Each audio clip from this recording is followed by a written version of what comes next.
मैं बहुत चिंतित हूँ कि जो भारत पर सोने की चिड़िया था आज किन लोगों के हाथों में आ गया है कि देश आज जो है डेवलपमेंट की लिस्ट से बाहर निकल गया और बेकारी बढ़ती जा रही है, महंगाई बढ़ती जा रही है, अराजकता है और लोग सिर्फ और सिर्फ हिंदू और मुस्लिम मंदिर और मस्जिद लगे हुए हैं। भारतवर्ष की 130 करोड़ जनता को खड़े हो जाना चाहिए और देश को बचाने के लिए एक होकर के देश की जो स्थिति बनती जा रही है उसे रोकना चाहिए। अभी हम देख रहे थे कि जो जेनोसाइड के जो कमेटी है उसके जो प्रेसिडेंट है उनका कहना है कि भारतवर्ष 7-8 कदम आगे जा चुका है, जो पॉइंट है 7-8 पॉइंट पार कर चुका है और कुछ थोड़ी बाकी है जेनोसाइड भारतवर्ष में होने के लिए। और उनका कहना है कि मेरा तजुर्बा पहले भी उन्होंने जहां जहां प्रेडिक्ट किया था उन जगह पे जेनोसाइड हुआ, नहीं नरसंहार। और इस पे बहुत सीरियस सारी पार्टियों को सोचना चाहिए। ये प्रूफ हो गया आपकी बात कि मुसलमानों ने बहुत सब्र से काम लिया और अगर आज महाराष्ट्र में लॉ एंड ऑर्डर की सिचुएशन अच्छी है तो मैं इस सारी क्रेडिट मुसलमानों को देना चाहता हूँ।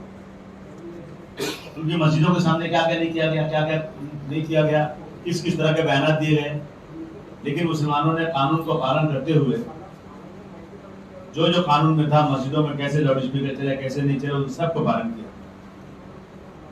आज महाराष्ट्र में सरकार बीजेपी की नहीं है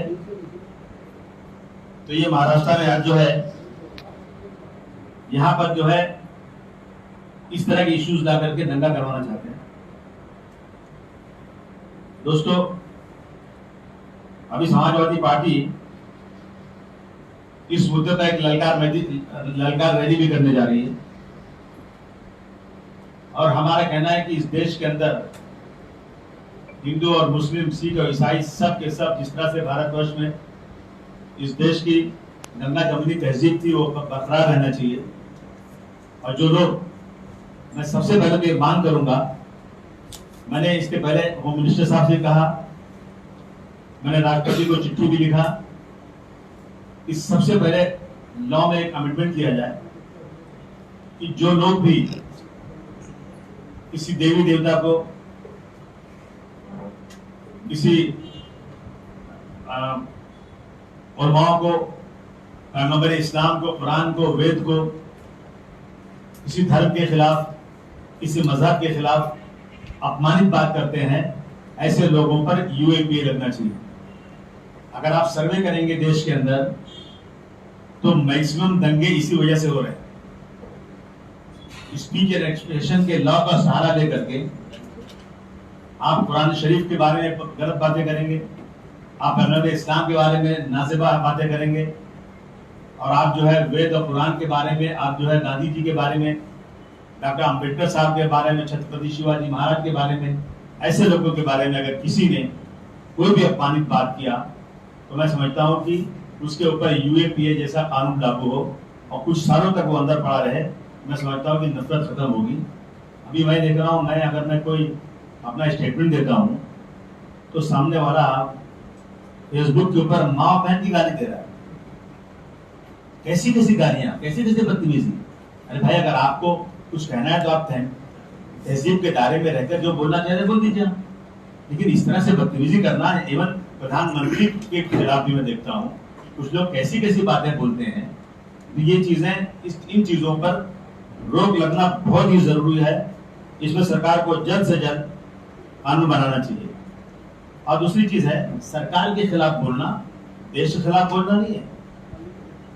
अभी सडेशन का जो दौर है, जहां कई लोगों ने सरकारों के खिलाफ बोला है तो सरकारों ने इसको देश के खिलाफ करके लोगों को जेल भेज दिया।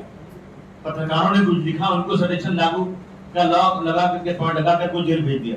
मैं सुप्रीम कोर्ट का बहुत ही धन्यवाद, आभार करता हूं कि सडेशन को अभी उन्होंने उस पर स्टे दिया हुआ है और ऐसे कानून जो सरकारें अपनी मर्जी से अपने अपोजिशन के खिलाफ लागू करती है उस पर रोक दिया। इसका बहुत बहुत धन्यवाद और आभार प्रकट करना चाहता हूं। देश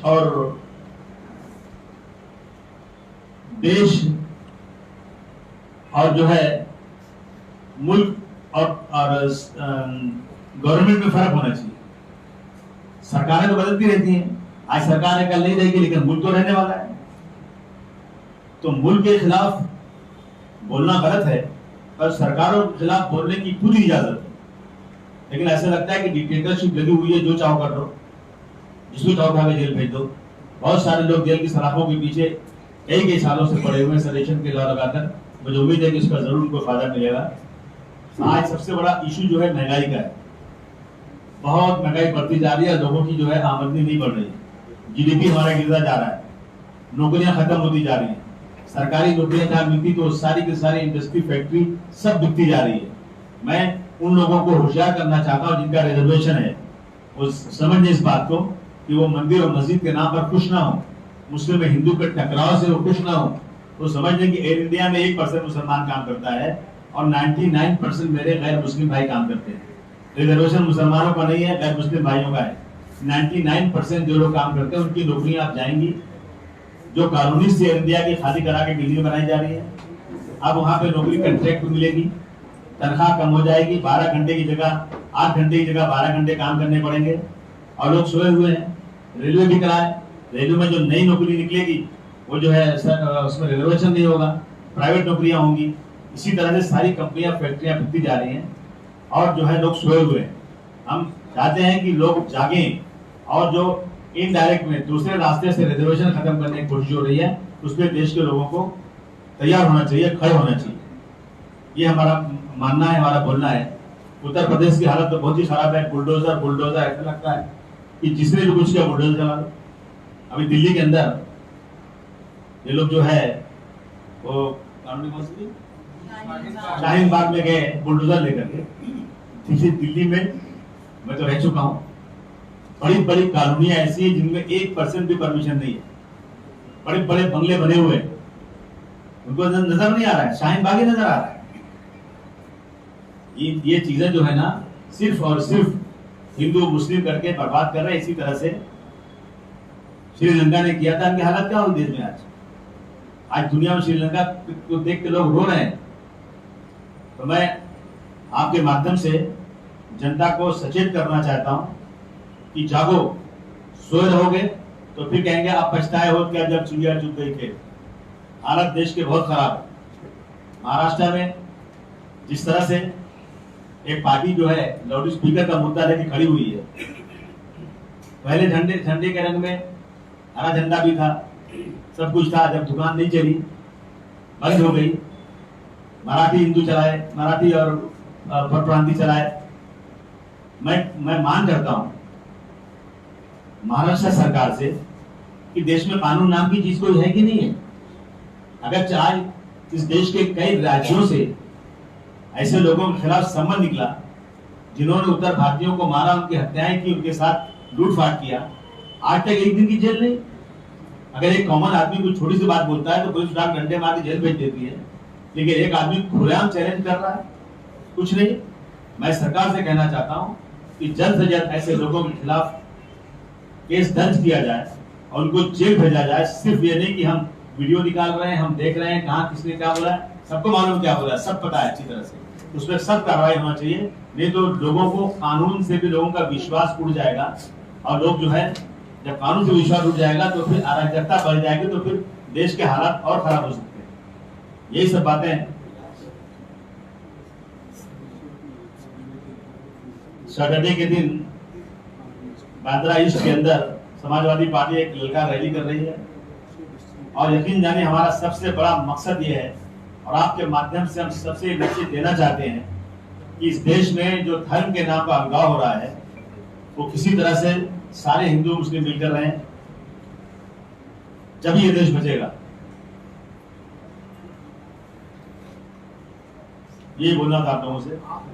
आप 14 को रैली करने जा रहे हैं बांद्रा ईस्ट में, ललकार रैली, और उसी दिन हुंकार रैली उद्धव ठाकरे की हिंदुत्व को लेकर है, तो दोनों में क्लैश होगा कि नहीं होगा, या दोनों का लाइन ऑफ जो एक्शन होगा या बातचीत करने का दोनों अलग अलग डिफरेंट सरकार में बैठे अलग अलग पार्टी। नहीं, हम तो जो ललकार रैली कर रहे हैं वो हम जनता को सचेत कर रहे हैं। हम कोई हिंदू या मुस्लिम की बात नहीं कर रहे हैं। हम तो ये कहेंगे कि भाई हम जितने मुसलमान वहां होंगे, मैं एक ने 100 रैली कर चुका हूं, 100 जगह जा चुका हूं, और मैंने मुसलमानों से हाथ जोड़ जोड़ कर कहा है, और ये भी कहा कि डर के नहीं, डर के बारे नहीं बोल रहा हूं ये बात में। ये बात रसूलुल्लाह ने, अल्लाह ने फरमाया है कि अपने पड़ोसी से अच्छे ताल्लुकात रखो, हिंदू और मुस्लिम के बीच में, किसी जात और धर्म के बीच में कोई फर्क मत रखो। मैं वही बात कर रहा हूं वहां पे कि सब लोग मिलकर रहो, पड़ोसी के ख्याल करो। और मुसलमानों से कहूंगा कि तुम्हारे एरिया में अगर मुस्लिम हिंदू भाई रहता है और उसको रात को खून की जरूरत पड़ जाए, तो तुम कहना तमाम हिंदू भाई साइड में रहो, हम मुसलमान अपने बदन का खून देकर तुम्हारी रक्षा करेंगे, क्योंकि हमें हमारे मजहब ने सिखाया है कि पड़ोसी के साथ कुछ भी हो तो तुम बल्कि उसकी मदद करो। मेरी रैली में ये होने वाला है, मेरी रैली में है ये होने वाला है कि बार बार हमको चैलेंज मत करो। हम इस देश के कानून को मानते हैं, लेकिन आप जितना भी आपको ये अपना हनुमान चालीसा पढ़ना है, खूब पढ़ो। हम तालियां बजाकर स्वागत करेंगे, हम शरबत भेजेंगे, हम जूस भेजेंगे, हम बहुत धन्यवाद करेंगे। और हमने 92 में भी यही कहा था शरद पवार साहब से जाकर के कि जब उस वक्त महाआरती हो रही थी कि मस्जिदों के बाहर नमाज पढ़ना बंद नहीं करोगे, लाउड स्पीकर बंद नहीं करोगे तो महाआरती होगी। महाआरती में कोई मंदिर में जाता नहीं था, सड़क पर रोके करते थे। तो मैं कह रहा हूं कि आप मंदिर में खूब पूजा कीजिए, हम सब आपके बहुत प्रशंसक बनेंगे। जो लोग धर्म पे चलते हैं अच्छे लोग होते हैं, लेकिन आप मंदिर में नहीं जाकर के मस्जिद के बाहर आकर के वहां माइक पर डबल आवाज से वहां रोकोगे तो याद रखना एक्शन का रिएक्शन हो सकता है। आजमी साहब, आपने कहा कि शाहीन बाग भी नजर आ रहा है, बाकी अवैध निर्माण नजर नहीं आ रहे हैं, लेकिन मुंबई में सिर्फ बीएमसी को कंगना का घर और नवनीत राणा का घर ही नजर आता है। मुंबई में तो लाखों अवैध निर्माण है, तो ये तो मुंबई की भी ऐसी स्थिति है कि टारगेट किया जाता है, उसको लेकर क्या कहेंगे? नहीं, मैं कह रहा हूँ टारगेट करने की जरूरत बिल्कुल नहीं है, इस तरह से टारगेट नहीं करना चाहिए। अगर अवैध निर्माण किसी का है तो उसमें किसी बदले की कार्रवाई नहीं होना चाहिए, ये मैं आपसे पहले से कहता हूँ। और जहाँ जहाँ अवैध है अगर उसको तोड़ना है ना तो उसके पहले म्युनिसिपैलिटी के अफसरों को सजा दो। बगैर पैसा लिए कोई भी अवैध निर्माण बनता नहीं। जितनी भी कॉलोनियां बनी है, जितने भी घर बने हैं, सब के सब, चाहे वहाँ का नगर सेवक हो, चाहे और कोई एमएलए भी हो, या जो भी नेता लोग हैं, जो लोग पैसे लेते हैं उसकी इंक्वायरी होना चाहिए। मैंने तो हमेशा कहा है कि जब भी कोई अवैध निर्माण तोड़ा जाए ना तो किसने बनाया था, किसने किया था, सिर्फ जो रहता है उसका नुकसान नहीं होना चाहिए, जो लोग बनवाने के जिम्मेदार है उनको जेल भेजना चाहिए। आजमी साहब, उत्तर प्रदेश में मदरसे की शुरुआत सुबह के दिन अब जो है राष्ट्रगान अनिवार्य कर दिया गया है, उसको लेकर क्या कहेंगे सर? अनिवार्य है एकदम पूरी तरह से? राष्ट्रगान तो सभी गाते हैं, और कोई ऐसा नहीं कि राष्ट्रगान किसी मदरसे में मना किया गया है। राष्ट्रगान की सभी इज्जत करते हैं, लेकिन कोई धार्मिक गीत किसी मुसलमान हिंदू से कहा जाए कि तुमको कोई धार्मिक मुसलमानों का गीत पढ़ना है, मैं कहूँगा कि उनके साथ जाती है, क्योंकि उनका धर्म उनको प्यारा है। राष्ट्रगान हर जगह हो, इसमें इससे कोई एतराज नहीं। वाराणसी मध्ये पुन्हा मंदिर मस्जिदीचा वाद निर्माण होतोय, काय सांगा? वैसा है ना, कुछ पहले से नारा था ना इनका कि अयोध्या बारी है और मथुरा और काशी बाकी है, कुछ इस तरह का नारा था उनका। और मैं कहता हूँ कि इनके मुंह में खून लग गया है। जब एक बार किसी को मुंह में कोई चीज लग जाती है तो उसको वही याद आती है। इनको लगता है कि 84 में 2 सीटें थी, नफरत फैलाकर देश में खून की नदियां बहा करके इन लोगों ने जिस तरह से किया है, मैं समझता हूँ कि बाबरी मस्जिद और जो है राम मंदिर का मामला जो था वो एक अलग था, लेकिन 1947 में ये तय हो चुका है कि जितनी भी इबादत गाहें हैं जिस स्थिति में है, आजादी के वक्त जैसी थी वैसी रहेगी, उसमें कोई छेड़खानी नहीं होगी। तो मैं समझता हूँ इसमें सरकार को, और सरकार तो कर रही है, बोले क्या किसी को, उस पर बहुत सख्ती के साथ अमल होना चाहिए। आदमी जी, जिस तरीके से आपने कहा कि हनुमान चालीसा और इस मुद्दे को राजकारण किया जा रहा है, लेकिन राज ठाकरे को धमकियां मिल रही है, ऐसा खत जो है कल 12 नवंबर को देकर आए थे। आपको लगता है इस मामले में ज्यादा दिक्कतें हो सकती है आगे तरफ से? नहीं, देखिए धर्म के बारे में लोग बहुत ही वो होते हैं, जज्बाती होते हैं। किसी के धर्म के खिलाफ कोई बात होती है ना तो लोग उसके खिलाफ खड़े हो जाते हैं। मुझे याद है कि जब पूना में छत्रपति शिवाजी महाराज की वालदा की के बारे में एक कोई नाविक थी वहां पर, जो जेम्स लेन ने लिखा था, तो लोगों ने जाकर तोड़ दिया था सब अपना लाइब्रेरी वगैरह तोड़ दिया था। और हमारे होम मिनिस्टर आर पाटिल साहब ने कहा था जेम्स लेन को अमेरिका से लाएंगे, मुकदमे चलाएंगे। अभी किसी मंदिर पर, किसी मस्जिद पर कुछ होता, मस्जिद पे तो रोज पथराव हो रहा है, मस्जिद के गुंबद पर रोजाना जो है गेरुआ झंडा बांधा जा रहा है, चिल्ला चिल्ला के बांधा जा रहा है, लेकिन मुसलमान सब से काम ले रहा है, सब से काम ले रहा है, कुछ नहीं कर रहा है। ये जो है ना, मुसलमानों की तरफ से कोई लेटर ऐसा नहीं आया होगा। मैं समझता हूँ कि मुसलमान बहुत सब्र से इस देश के कानून को मानते हुए नहीं चाहता है कि देश में कहीं दंगा हुआ हो। स्टैंडबाजी लगता है, ये स्टैंडबाजी लगता है। स्टैंडबाजी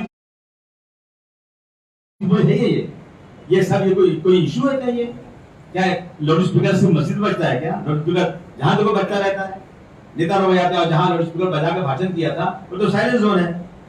शिवाजी पार्क वही भाषण उन्होंने किया।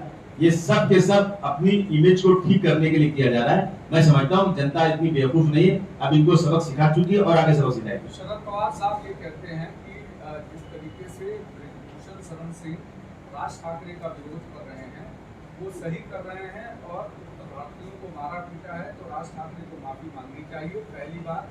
दूसरी बात ये कि औरंगाबाद में अब राज ठाकरे के बाद असदुद्दीन ओवैसी रैली करने जा रहे हैं और उनका कहना है कि वो इसका जवाब देंगे। तो इस दोनों चीजों को कैसे? नहीं, मैं समझता हूँ आम मुसलमान ये नहीं चाहता कि कोई ऐसी रैली हो, इस तरह कोई जवाब दिया जाए, बिल्कुल नहीं। आम मुसलमान इस देश का चाहता है कि हम आपस में मिलजुल कर रहें। कहते हैं ना, हवेली झोपड़ी सबका मुकद्दर फूट जाएगा अगर ये साथ हिंदू और मुस्लिमों का छूट जाएगा।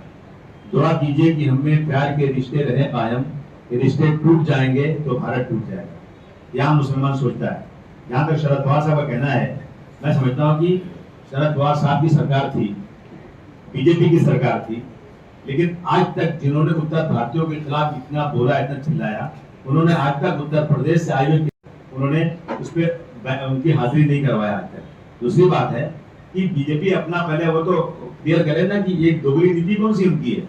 एक तरफ वो महाराष्ट्र में बीजेपी के साथ खड़े हैं, दूसरी तरफ वो उत्तर प्रदेश में भी इनका जो है मनसे का विरोध कर रहे हैं। तो अपने अपनी नीति तो क्लियर करें। मुझे लगता है कि ये उससे माफी मंगवाकर उससे ले जाएंगे और उत्तर प्रदेश में हिंदुओं का वोट कहीं और बिखरे नहीं और साथ में रहे, ताकि महाराष्ट्र में भी उनका सब कार्रवाई शरद पवार साहब की सरकार ने करना चाहिए। लेकिन हिंदुत्व को लेकर के जिस तरीके से पोस्टर लगे हुए हैं पूरे मुंबई भर में, शिवसेना अपने पोस्टर लगा रही है, बीजेपी अपने पोस्टर लगा रही है, तो आपको क्या लगता है कि अब मामला हिंदुत्व के वोट बैंक को रिझाने के लिए बीएमसी के चुनाव के दौरान लग रहा है? जिस दिन इलेक्शन हो जाएगा सब भूल जाएंगे। ये सब जो है ना, वो कहते हैं नौटंकी के नाटक करने वाले लोग। ये सिर्फ और सिर्फ कारपोरेशन के इलेक्शन के लिए किया जा रहा है। उनको याद दिलाया जा रहा है कि बाला साहब ठाकरे के जमाने में कौन सा हिंदुत्व था और आज जो है उद्धव जी के ठाकरे में इतना माइल्ड हिंदुत्व हो गया है। उन वोटरों को जो उनके साथ थे उनको तोड़ने के लिए ये काम किया जा रहा है। मैं समझता हूँ इसके अलावा कुछ नहीं। और इसका सवाल है हाँ बोलिए बोलिए। सर, मुझे लाउड स्पीकर के बारे में एक लाइन बोलनी है, with your permission sir. If loudspeaker should be removed because it is not part of Islam, then it is also not part of any other religion and not even part of Constitution of India. So let us remove loudspeaker from everywhere because it creates pollution in India and on earth. उसके बारे में और एक law point है, loudspeaker is not part of any religion as well as it is not a fundamental rights. कोई नहीं कह रहा है कि फंडामेंटल राइट है, ये कोई नहीं कह रहा है रिलीजन का है, लेकिन लाउड स्पीकर आज सालों साल से जब से लाउड स्पीकर बना है, जब से लाउड स्पीकर मंदिरों में भी, मस्जिदों में भी, गिरजाघरों में भी हर जगह किया जा रहा है। क्योंकि जब लोग दूर बैठते हैं तो आवाज नहीं जाती, और जब इमाम साहब नमाज पढ़ाते हैं तो इमाम नमाज पढ़ाते हैं, उनके पीछे हजारों लोग खड़े रहते हैं। उनकी आवाज सुनकर ही वो लोग सजदा करते हैं, उठते हैं, बैठते हैं, दुआ मांगते हैं, और जब ये आवाज नहीं पहुंचेगी तो वो लोग नमाज पढ़ ही नहीं सकते हैं। तो मैं समझता हूँ कि लाउड स्पीकर का जो सुप्रीम कोर्ट का कानून है उसे फॉलो करना चाहिए। एक सवाल है, आपने ललकार रैली जो बुलाई है, ये ललकार किसके लिए? ललकार उन सब सांप्रदायिक शक्तियों के लिए है जो लोग देश को तोड़ रहे हैं, और सारे सेकुलर लोगों को इकट्ठा करके ऐसे लोगों के खिलाफ जमा होकर के। और मैं समझता हूँ इस देश में सबसे ज्यादा सेकुलर और अच्छे लोग हैं। हिंदू, सारे हिंदू बीजेपी के साथ नहीं है। 40% वोट मिला है, 60% आज भी उनके साथ नहीं। मैं समझता हूँ उन सब लोगों को खड़े होना चाहिए, क्योंकि देश की हालत खराब हो रही है। सर एक प्रश्न और है, योगी आदित्यनाथ उत्तर प्रदेश सरकार मुंबई में कार्यालय खोलने जा रही है, इस पर सर क्या कहेंगे कि कार्यालय की जरूरत है मुंबई और यहाँ पर? हाँ देखिए मैंने भी अखिलेश जी से बात किया कि अगर सरकार आए तो एक कार्यालय यहाँ खुलना चाहिए, तो आइए सबसे यहाँ बैठना चाहिए, क्योंकि बहुत सारे लोग उत्तर प्रदेश के यहाँ रहते हैं और उनको काम पड़ता है, तो उनको गाँव जाना पड़ता है, उनको खेत का मामला रहता है, उनका कुछ न कुछ प्रॉब्लम रहती है। अगर उनका इस नियत से काम है कि हाँ उनका कोई अफसर बैठेगा और अगर देखे हुए कौन किस धर्म का है, कौन किस पार्टी का है, तो ठीक है, वरना सिर्फ पार्टी बनाने के लिए, वोट लेने के लिए किया है तो बिल्कुल ठीक नहीं है। 4 साल पहले एक नोडल ऑफिसर नियुक्त किया गया था उत्तर प्रदेश सरकार की तरफ से मुंबई में, कि कोई भी समस्या उनके गांव या क्षेत्र में है तो वो उस नोडल ऑफिसर को बोल सकते हैं, मेल कर सकते हैं। एक भी करीब 50,000 मेल अब तक गए, लेकिन उसका एक भी सॉल्यूशन नहीं मिला। तो उसमें और अब नई वाले जो ऑफिस है, इसमें क्या अंतर समझे? अंदर ये कि अभी इलेक्शन आ रहा है पार्लियामेंट का, अभी थोड़ा सा उसको देंगे, ये लोग चूरन देंगे, इसको लोगों को बेवकूफ बनाएंगे और शायद थोड़ा दिन कुछ कर भी दें, लेकिन ये कुछ करने वाले नहीं है। जब पिछली बार किया 4 साल तक कुछ नहीं हुआ तो अब क्या कर सकते हैं, ये काम नहीं किया। आजम खान के ताल्लुक से जो है वो इल्जाम लग रहा है अखिलेश यादव पर, वहाँ के मुसलमान इल्जाम लगा रहे हैं कि आजम खान को जो है वो अखिलेश यादव ने पूरी तरह से निगलेक्ट किया है, उनको जो है वो कोई मदद नहीं पहुँचाई है। और आजम खान के मामले में अखिलेश ने जो है वो बहुत ही खामोशी अख्तियार की। और अबू आसिम आजमी के हम देख रहे हैं कि आप भी उस ताल्लुक से खामोश है, तो मतलब ये आपकी पार्टी लाइन है कि क्या है? आप शरद पवार साहब से पूछिए, अनिल देशमुख साहब जेल में है क्या, वो खामोश है क्या? आप पूछे नवाब मलिक उनके मंत्री जेल में पड़े, वो खामोश है क्या? आप अपनी पार्टी के बारे में जवाब जवाब दे रहा हूँ ना, सुनिए ना, मैं दे रहा हूँ जवाब आपको। तो जो यहाँ तो सरकार है उनकी, यहाँ पर शरद पवार साहब की सरकार है, उनके 2 कैबिनेट मिनिस्टर जेल में पड़े हुए हैं। कल कोई ये कहे कि पवार साहब उसको निगलेक्ट कर रहे हैं, तो मैं समझता हूँ नाइंसाफी होगी। अखिलेश यादव की सरकार नहीं है, और उत्तर प्रदेश की सरकार जान बूझ करके जितने लोग विरोधी हैं उनको किसी न किसी बहाने से पकड़े। तो अब वो जेल में गए। आजम खान भी कमजोर आदमी नहीं है, 7-8 बार वो MLA रह चुके हैं, मिनिस्टर रह चुके हैं, उनके पास ताकत है। अगर अखिलेश यादव उनको निगलेक्ट करेंगे भी तो क्या फर्क पड़ता है उनको? अखिलेश यादव को थोड़ी चीफ मिनिस्टर है, वो कर सकते हैं, लेकिन अखिलेश यादव उनको पूरी मदद कर रहे हैं। जो लोग आज तक आजम खान साहब के बारे में अच्छी बात नहीं बोलते थे, वो आज अखिलेश यादव को चिढ़ाने के लिए, कमजोर करने के लिए आजम खान साहब की बात करते हैं। आजम खान, अखिलेश यादव, समाजवादी पार्टी में आजम खान का बहुत बड़ा रुतबा है। मुलायम सिंह यादव जी के साथ पार्टी बनाने में उनका काम था उनका। मैं समझता हूँ कि अखिलेश यादव कभी उनको निगलेक्ट नहीं कर सकते, झूठ बात है।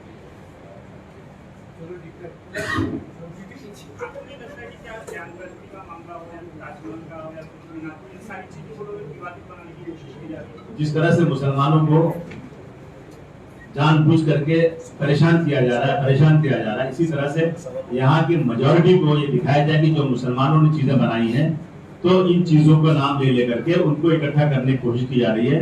अभी लाल किले का नंबर नहीं आया, लाल किले का नंबर कब आएगा देखता हूँ। लाल किला मुसलमानों ने बनाया था, किसने बनाया था? झंडा उसी फहराया जाता है आज तक। उसको कब लाएंगे डिस्प्यूट के अंदर? ये सब चीजें जो है ना, सिर्फ और सिर्फ थोड़ाइजेशन करने के लिए हो रहा है।